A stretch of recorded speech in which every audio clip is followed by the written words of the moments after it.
মনে করুন কোনো কারণে আপনি হয়তো হাতে ব্যথা পেয়েছেন বা পায়ে ব্যথা পেয়েছেন, অথবা আপনার কোনো কারণে আপনার হয়তো হাতটা ভেঙে গেছে বা পাটা ভেঙে গেছে। এই ভাঙা অংশটা জোড়া লাগতে আপনার যত দিন বা যতটুকু সময় আপনার লাগবে ভাঙা অংশটা ঠিক হতে, তার চেয়ে কিন্তু অধিক সময় লাগবে আপনার মনের ক্ষতটা ঠিক হতে। ব্যাপারটা কি কখনো একটু চিন্তা করে দেখেছেন যে আমাদের মনটা কেন ভাঙে? এবং ভাঙা মনটা বা শুধু যে প্রেম ভালোবাসা দিয়ে মন ভাঙছে বিষয়টা সেরকম না।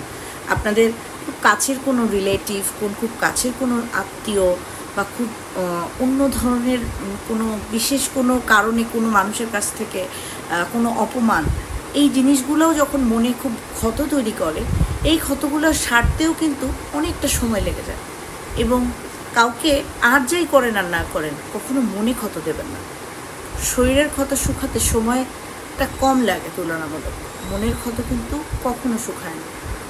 মনের কোনায় যদি কাউকে আপনি আঘাত করেন, কখনো না কখনো কোনো না কোনোভাবে সেই আঘাতের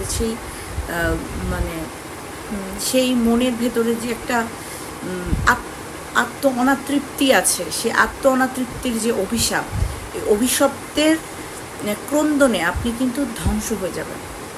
চেষ্টা করবেন অপরকে আর যাই করেন আর না করেন মানসিক অশান্তি বা মানসিক কষ্ট না দিতে।